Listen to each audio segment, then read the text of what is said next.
네, 반갑습니다. 디오 채널의 종목 분석 시간입니다. 이번 시간은 케어랩스라는 종목에 대해서 분석을 좀 해드려 보려고 합니다. 이 종목은 여러 가지 모멘텀이 있는데 그 중에서 이제 최근에 또 자회사 모멘텀이 부각이 되면서 강하게 거래량이 발생된 종목이라 분석 시간을 가져보도록 하겠습니다. 그리고 이제 항상 말씀드리지만 영상에서의 의견은 저의 개인적인 의견이고 이 영상을 활용해서 매매를 하실 때는 모든 책임은 투자자 본인에게 있다는 것을 아시고 봐주셨으면 좋겠습니다. 일단 이 케어랩스라는 종목에 대해서 좀 간단히 알아보자면 시가총액은 오늘 금일 기준으로 1624억 원, 코스닥 순위 632죠. 어떻게 보면 좀 작은 종목이에요. 소형주로 분류가 될 수 있고 이제 외국인 보유 지분은 1% 미만이기 때문에 거의 없다라고 보셔도 되는 종목이고 최근에 이제 거래량이 상당히 많긴 한데 지금 이 실적뿐만이 아니라 여러 가지 모멘텀에 엮여 있는 종목이라고 볼 수가 있겠습니다. 그래서 이 케어랩스라는 종목은 국내 1위의 헬스케어 플랫폼 기업이고요. 그리고 이제 광고 대행업이나 구매 대행업 이런 것도 하기는 하는데 최근에 이제 이슈가 되는 그런 사업 부분은 비대면 의료나 백신 패스 관련이고 그래서 이제 주요 사업이 비대면 의료나 원격 의료 서비스 사업이라고 보시면 되겠습니다. 저는 이 종목이 추가적으로 방향성을 좀 상방으로 가져갈 수 있다고 보고 지금 이 중간중간 발생된 거래량이 의미가 있다라고 생각을 하는데 이 회사의 앞으로의 투자 모멘텀 좀 말씀을 드려보자면 첫 번째는 일단 국내 최초의 모바일 여권 서비스 사업을 하고 있었죠. 그래서 이 모바일 여권 서비스가 부각이 되면서 백신 패스 관련주로서 언급이 되는 부분 이것을 첫 번째 투자 모멘텀이라고 볼 수가 있겠습니다. 그래서 최근에 이제 위드 코로나 시대로 어떻게 보면 접어들었는데 이렇게 되다 보니까 백신을 맞은 사람과 안 맞은 사람을 구별해야 되는 그런 상황이 왔잖아요.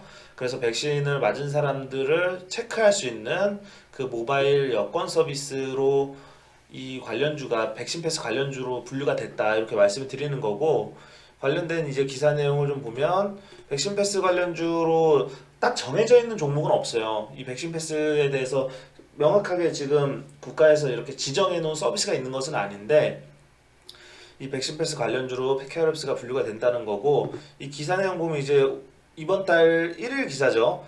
미접종자 중 확진자가 나오지 않도록 보호할지 고민하고 있다. 이렇게 이제 국가적으로 의견을 브리핑을 내면서 미접종자 보호를 위해서 외국의 백신 패스 사례를 검토하고 있다라고 했죠. 그래서 백신 패스 도입 여부부터 구체적인 내용은 아직 결정된 건 없지만 뭐 독일의 사례를 얘기를 하면서 백신 패스 자격 그리고 이제 케어랩스가 자회사인 굿닥이 국내 최초로 모바일 여권 서비스 굿닥 패스를 출시를 하면서 관련주로 분류가 된다. 이렇게 좀 기사 내용이 나오고 있습니다.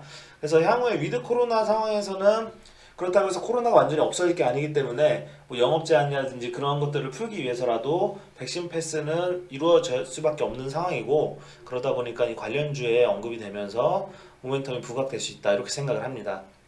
그리고 두 번째 투자 모멘텀은 이 비대면 의료 서비스 관련된 내용인데 케어랩스의 자회사가 굿닥이라는 자회사가 있죠. 그래서 그 굿닥의 비대면 의료 서비스나 원격 의료 서비스 사용자 급증 그래서 지금 현재 누적 사용자가 2,300만을 돌파하는 그런 추세라고 해요.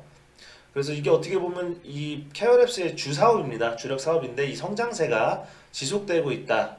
이 부분을 저는 두 번째 투자 모멘텀으로 말씀을 드리고 싶습니다. 그래서 이제 굿닥이 병원 접수나 예약 서비스도 있고 뭐 모바일 헬스케어 서비스 다 하고 있는데 기사 내용 보면 이 케어랩스의 자회사 굿닥의 모바일 중심 IT 헬스케어 기술이 병원 사전 예약 접수 간소화 서비스로 비대면 문화를 정착시키고 있다 이렇게 나왔죠. 비대면 의료 서비스에 대해서 굉장히 영향력을 넓혀가는 거고 그러면서 이제 자체 병원 접수 예약 서비스가 본격적인 성장 궤도에 오르면서 누적 사용자 수 2,300만 건을 돌파를 했다 이렇게 나왔다고 하죠. 이번 달 12일 기사예요. 최근 기사입니다. 그래서 이 특히 접수 태블릿을 통한 비대면 접수 서비스가 병원 데스크 업무 부담을 경감시켰다는 평가. 지금 요즘에 병원 가보신 분들 이 비대면 접수 서비스 많이 해보셨을 거예요. 뭐 백신 접종을 맞으러 가도 그런 서비스 하고 있는 병원들이 많이 보이더라고요. 그러면서 이제 지난 10월 기준 일평균 사용 건수가 전년 동기 대비해서 월 5배 이상 증가한 것으로 집계가 됐다고 합니다. 그래서 이런 비대면 서비스, 의료 서비스에 대해서 원래부터 주력 사업으로 하고 있던 게 케어랩스이기 때문에 이 사용자 수가 많아지는 것은 당연히 좋은 모멘텀이라고 볼 수가 있겠습니다. 지금 이 서비스에 대해서 상당히 경쟁자들이 많습니다. 많다라기보다는 경쟁이 치열하죠. 그래서 비대면 의료 플랫폼이 경쟁이 3파전이라는 기사도 있는데 이제 이 굿닥 같은 경우에는 2012년부터 서비스를 시작을 했고 굿닥은 케어랩스의 자회사라고 말씀드렸죠. 그래서 비대면 원스톱 의료 플랫폼이에요. 예약 접수에 대해서 비대면 서비스가 가능하도록 그렇게 진행을 하는 어플리케이션이라고 그 서비스라고 합니다.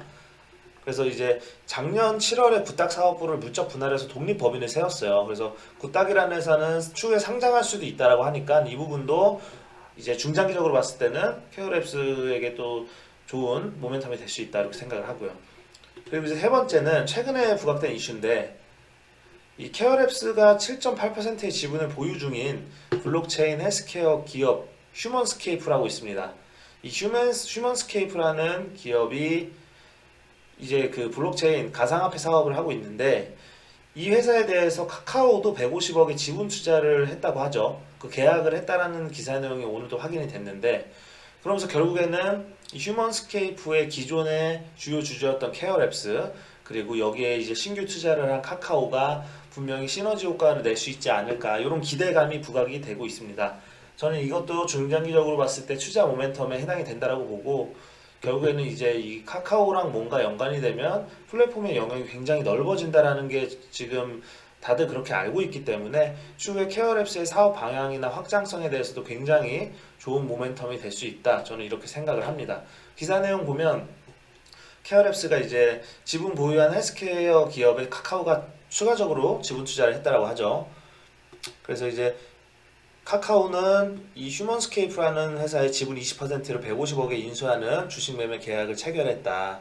그래서 당장에는 이제 뭐 카카오랑 바로 케어랩스랑 연관돼서 뭔가를 신규 사업을 할 일은 없겠지만 두 회사가 공통되게 투자한 휴먼스케이프라는 공통 분모가 있기 때문에 이 부분에 대해서 향후에 사업의 확장성이 굉장히 좋아질 수 있다. 저는 이렇게 생각을 하고 있습니다.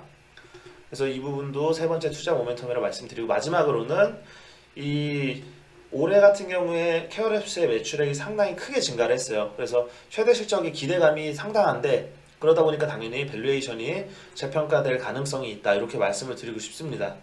그래서 기사 내용을 보면 이 케어랩스의 실적에 대한 기사 내용인데 3분기에 매출액이 237억이라고 하죠. 3분기 매출액 237억 원, 전년 동기 대비해서 23.5% 올랐다고 하는데 그래서 공시 내용이 나온 내용이고 매출액이 3분기 기준으로 연결 기준 매출액이 237억 6천만 원이라고 나왔습니다. 전년 동기에서 23.5%가량 증가. 영업이익은 이제 자회사들의 외형 성장을 이루어 가다 보니까 영업이익은 좀 감소를 했어요. 하지만 뭐 이 부분은 제가 봤을 때 긍정적인 감소라고 보고요. 크게 문제될 부분이 아니고 그래서 이제 연결 자회사 굿닥 등을 중심으로 한 공격적인 사업 확장에 나서고 있는 만큼 외형 성장의 본격적인 성과가 지속되고 있다. 매출액이 증가하고 있다는 얘기죠. 그래서 케어랩스의 3분기 연결 기준 누적 매출액은 695억 원, 지난해 연간 매출액의 90%에 달한다고 합니다. 그래서 이제 올해 하반기에 실적 증대가 가시화된다고 하기 때문에 창사 이래 최대 매출 성장세를 이어갈 수 있겠다 이렇게 기대를 하고 있다고 하고 어떻게 보면 현재로서는 성장주라고 분류를 할 수 있기 때문에 이런 매출 성장세가 크게 증가한다라는 것은 저는 당연히 밸류에이션을 다시 평가받을 수 있다 이렇게 기대를 하고 있는 거죠. 그래서 이 네 가지의 투자 모멘텀을 좀 간단히 다시 말씀드리면 국내 최초의 모바일 여권 서비스로 백신 패스 관련주로 언급이 된다 그렇게 볼 수가 있고 두 번째는 자회사 굿닥의 비대면 의료 서비스 사용자가 2,300만을 돌파하는 등 주력 사업이 아주 크게 성장하고 있고 세 번째로는 지분 투자했던 휴먼스케이프라는 회사에 대해서 카카오도 지분을 투자를 함으로써 뭔가 신사업에 대한 기대감이 부각될 수 있다는 거고 마지막으로는 외형 성장을 이루어감으로써 최대 실적 기대감이 유효한데 당연히 밸류에이션 재평가 받을 수 있다 이렇게 말씀을 드리고 싶습니다. 그래서 지금 보면 차트상으로 최근에 세 번의 의미 있는 거래량이 확인이 됐어요. 그래서 완전 바닥에서 나온 첫 번째 거래가 이제 500만 주 가량 나왔었고, 그날 이제 상한가는 못 갔지만 급등을 했고, 그 안에서 이제 저점을 다시 한번 높이면서 이 지난 목요일에 또 다시 한번 1000만 주, 900만 주를 좀 상회하는 거래량, 그리고 오늘 1000만 주를 돌파하는 거래량이 나오면서 단기적으로 한 달 정도의 기간 동안, 1개월의 기간 동안 세 번의 대량 거래가 확인이 됐습니다. 아주 중요한 부분이라고 보고, 왜냐면 그 전에 너무나도 시장에서 좀 관심이 없었던 그런 움직임을 거의 8개월 가량 이어왔기 때문에 이번 대량 거래는 추세 전환에 있어서 상당히 초기 시그널이다. 저는 이렇게 생각을 하고 있고요. 주봉이나 월봉상으로도 방향성을 체크하는 그런 변동성이 나오고 있긴 하지만 저점이 지켜지고 있기 때문에 상당히 좋은 움직임이라고 생각이 됩니다. 그래서 어차피 외국인의 이 매수 매도는 크게 영향을 받을 부분은 아니라고 보고요. 결국에는 매수 세력이 주가를 끌고 가는 방향에 대해서는 저는 상방이 나올 수 있다고 생각을 하고, 수익성은 크게 증명이 되지 않았지만, 왜냐면 아직 이제 성장 기업의 관점에서 봐야 되기 때문에, 다시 이제 매출액이 상당히 급증하고 있는 것을 봤을 때 저는 이 주가 수익 비율보다는 좀 PSR을 기준으로 해서 봤으면 좋겠고요. 그렇게 하다 보니까 지금 이제 다른 관련주들, 예를 들면 국내에 이제 다른 관련주라고 해서 유비케어라는 종목도 있죠. 이 회사 같은 경우는 시가총액이 오늘 기준으로 4천억인데, 저는 이제 유비케어만큼은 아니지만 케어랩스가 충분히 시가총액이나 주가의 상승 가능성이 높다라고 생각을 하고요.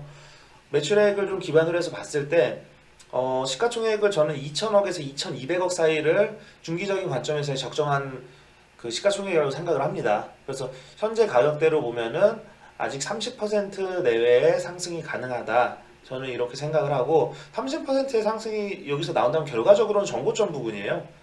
12,500원 정고점 부분인데, 이렇게 상승을 해도 충분히 회사 성장세를 감안했을 때 과하지 않다라고 생각을 하고 있습니다. 그래서 일단은 제일 중요한 건 이 저항 구간대 매물을 완전하게 돌파를 해서 지금 이 9,000원 초반대 가격을 지지 라인으로 잡고 방향을 이제 우상향으로 이어가는 게 우선이라고 생각을 합니다. 그래서 저는 중기적으로 12,000원 정도의 이 주가를 목표로 해서 한 번에 매수를 하시는 게 아니라 분할로 9,000원 위에서 자리를 잡는 모습이 확인이 되면 분할로 접근을 하시는 게 좋은 방법이다, 이렇게 말씀을 드리고 싶습니다. 그래서 지금 시장에서 좀 외면을 받던 섹터이기 때문에 자회사 이슈로 비대면 의료 서비스라든지 아니면은 이제 블록체인 헬스케어 기업이 휴먼스케이프 관련 모멘텀이라든지 이런 것들이 최근에 추가가 된 거기 때문에 저는 이 케어랩스의 우상향 좀 기대를 하면서 이번 종목 분석을 좀 마치도록 하겠습니다.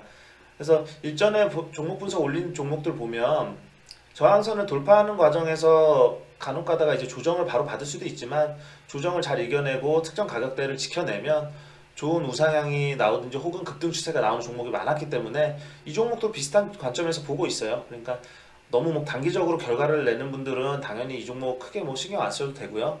중기적인 관점에서 종목의 추세를 보실 분들은 앞으로 잘 좀 지켜봐 주셨으면 좋겠습니다. 그래서 오늘도 그렇고 최근에 시장이 또 다시 어려워졌는데 여러 가지 좀 추세 전환이 가능한 종목들 위주로 분석을 올리도록 할 테니까 많이 시청을 해주셨으면 좋겠습니다. 그럼 오늘 내용은 여기까지 하겠습니다. 감사합니다.